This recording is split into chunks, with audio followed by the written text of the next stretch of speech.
Let's check out the tail of the tape. You see they have both been around for a while. Tail of the tape in this.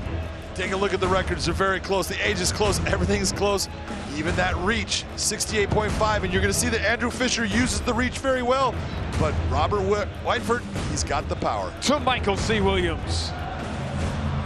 Tonight from London, live on Showtime, Bellator 267 continues now with 3 5-minute rounds in the featherweight division. Introducing first, the blue corner at 5'10", weighing in 145.8 pounds. As a professional, 18 wins, 8 losses, 1 draw, from Sunderland, England, Andrew Fisher.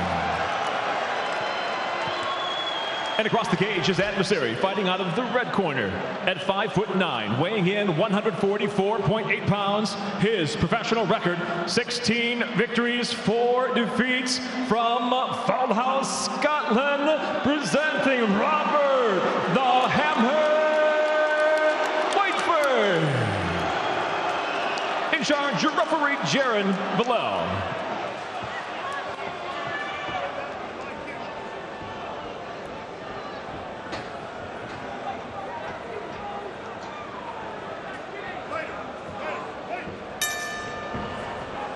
Robert Whiteford said, we've been circling each other for years. Now they can do it literally.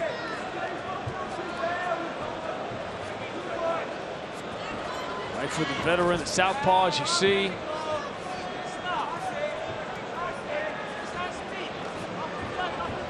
So much time in Florida, an American top team, but it's been a while. Those are the things you don't think about when it comes to the pandemic, is just changing your preparation when fighters are creatures of habit. Absolutely, it changes everything that you're used to. And all of a sudden, those camps, you're not with a bunch of guys that are killers. You're in a garage by yourself sometimes, just trying to get yourself through a workout. It's a completely different atmosphere, and it's not something that a lot of people could handle. Yeah, you can see Dan Lambert on TV a lot now.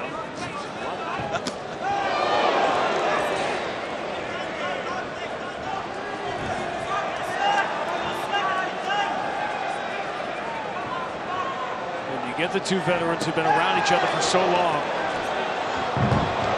There's the old Terry Seinfeld bit about the two magicians, right? Is this your, I think this is your card. Is this your rabbit? There aren't a lot of tricks.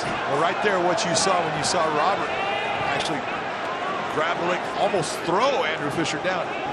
It's the one area where, although Robert is a black belt in judo, the one area that I look at these two guys and see a real difference is Andrew Fisher's ground game is very good.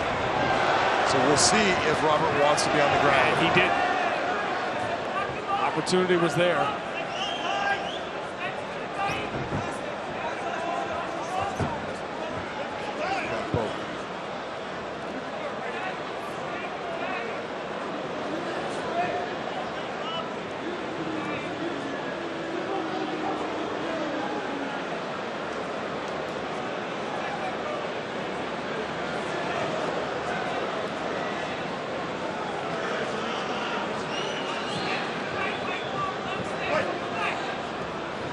So far, you're seeing a very disciplined game plan by Whiteford. The fact that he has had the ability to go to the ground, be in the top position, and say, nope, I'm going to make you stand up with me and absorb my power. Scottish MMA, short list. So we're talking about Stevie Ray, JoJo Calderwood. Yeah, Paul Craig yeah. Right now you're looking at, he's been having real success, and you're talking about a submission, guy that really with his submissions just outstanding. But when you're talking about guys that like to stand and bang, man, Robert Whiteford is definitely right at the head of the list. You can see, just take a look at what he's doing. And all the nice little feint there. Watch his head position. Watch his eyes and where his eyes are at. And when he steps his head in, little movements in and out, off center, he delivers his blows and just resets for the next set.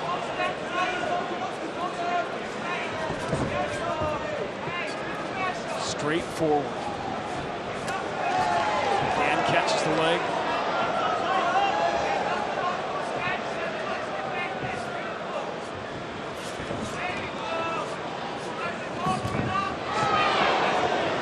elbow stunned Whiteford.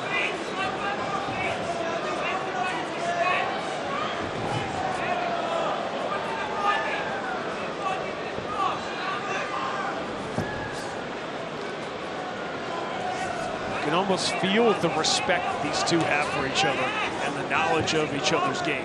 Yeah, one of the things with Andrew Fisher's really got a good jab, but the southpaw stance is keeping him from throwing that out based upon the right-hand placement of Robert Whiteford. So that's limiting what Andrew Fisher is used to accomplishing in the round.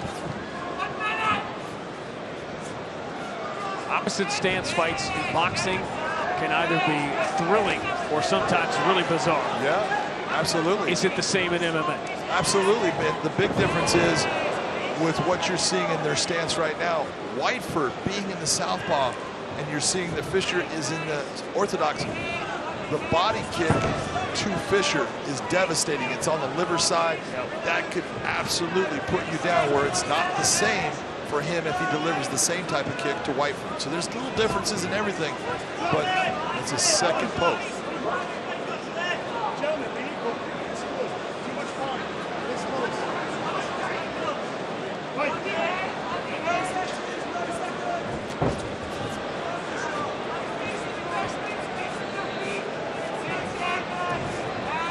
Always a danger. Always warn fighters about stopping on your own. The referee is the one who has to call an eye poke. There are no timeouts. No, there's not. But that would change the game, huh? Yeah. Had one. That changed the game completely. Fisher tried something. He was too close to try that. As a result, Whiteford will finish round one on top. I must break you. Iconic moments for Ivan Drago, Dolph Lundgren, Derek Chisora, heavyweight fighter. Big boxing event here tonight. Speaking of boxing royalty in the house, former world light heavyweight champion, super middleweight champion Roy Jones, rapper Big Nasty, and Eric Dyer. And you hear the reaction. You also didn't point out Randy Couture, who was right next to Dolph Lundgren. Randy Couture is here too. As you saw, I made a vow tonight to not say this word. Soccer. I'm not going to say that here. That's just out of respect.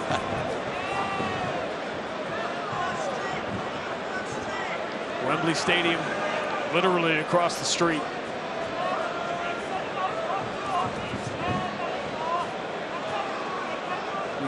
Feel the shadows and feel the heroes. I ran around there the last couple of days, just like part of the run. You just like circle Wembley Stadium a couple of times and you can feel the history. Nice right hand by Andrew Fisher. He's trying to time. Watch what he's doing with Robert. He's giving a little feint, little side movement, and then he'll give that feint and then hope that Whiteford comes into him and he releases that right hand down the pipe. Round one to Whiteford. Absolutely. No doubt about it. 10-9. Landed the better shots overall. Got the takedowns, even though he didn't do anything with them for the most part. Let him back up, but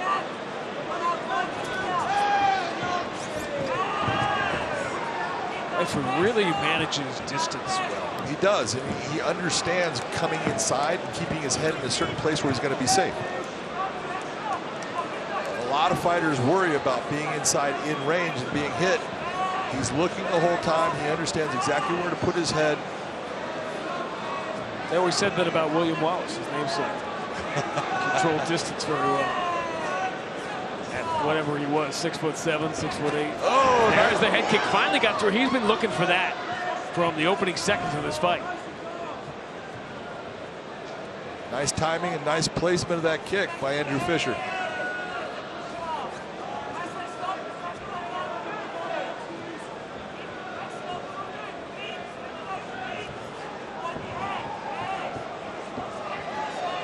There is something to these fights when the European fighters square off.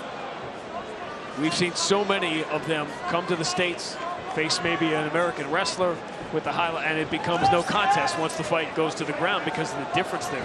But you're not going to see that.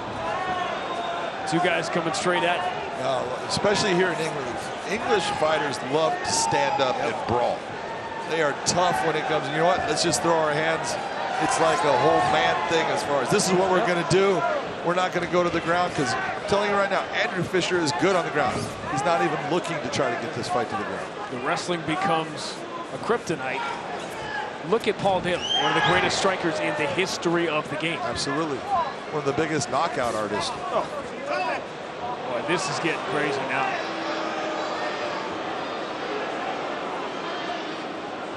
Third eye poke.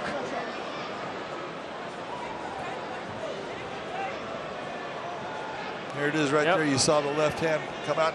There's no reason. See how those fingers are out? There's no reason for that. He needs to be in control of closing his hand. Yes, he's trying to keep the distance from being closed in on, but you can't do it with your fingers extended like that.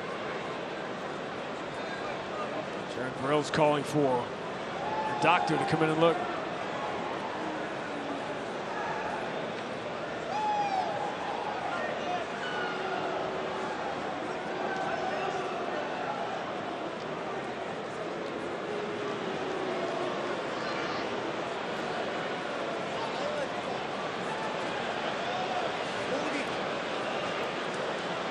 What are the differences, if any, between the low blow rule and the eye poke rule as far as having time and time to spend and getting back to the fight? The big difference right now is with a low blow, the fighter's in control of the time. With this, the referee is in control of the time. He's going to give him as much time as he can with the doctor. That's what he's trying to do, is let him just work out, his eye, try to clear his eye out before he brings the doctor over to him. That's him trying to manipulate time and give the fighter what he needs as far as time to clear out his eye, because you get poked, it just doesn't go away in a second. So what we're going to see is he's been poked now several times. Does the referee, Jared Burrell, decide, okay, I've warned you enough, I've given you opportunities, you keep going back and utilizing that same defensive technique, you're responsible for it, I'm going to start to dock points from you if this fight can continue on. And by the way, we've talked about the opposite stances here. And again, that's played a factor in these eye pokes.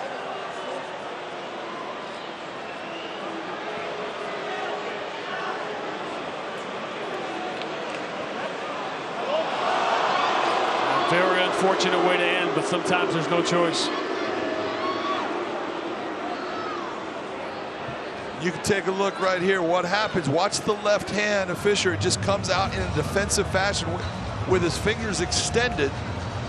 See how his hands open, the fingers are extended, and as soon as he sees that move, he just tries to block, but that is his fingers being extended, and that's what goes into the eye of Robert Whiteford. And you got to be honest, if you're Robert Whiteford, you can't see, so it's not an even fight going back in. You're at a deficit.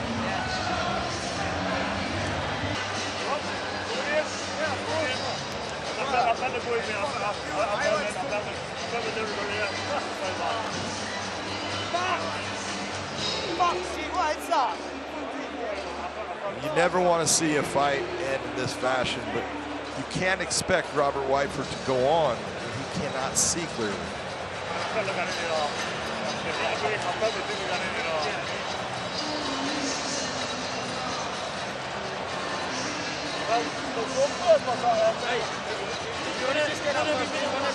For those who don't understand the rules, what are the options when a fight ends this way?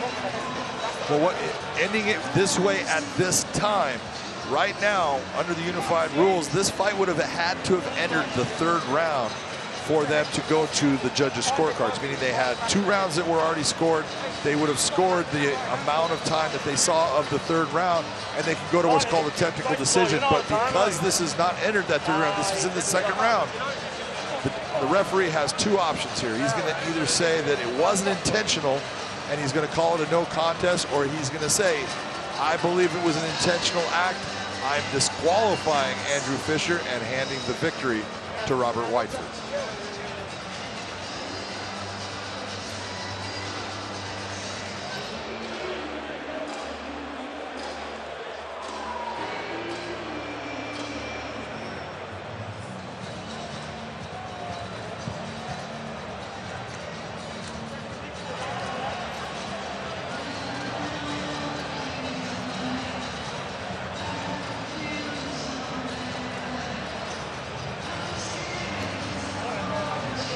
Michael C. Williams will make an unusual and disappointing ending official. Ladies and gentlemen, upon the advice of the cage-side physician, the unintentional eye poke brings this fight to a conclusion. The official time, 2 minutes, 50 seconds into round number 2.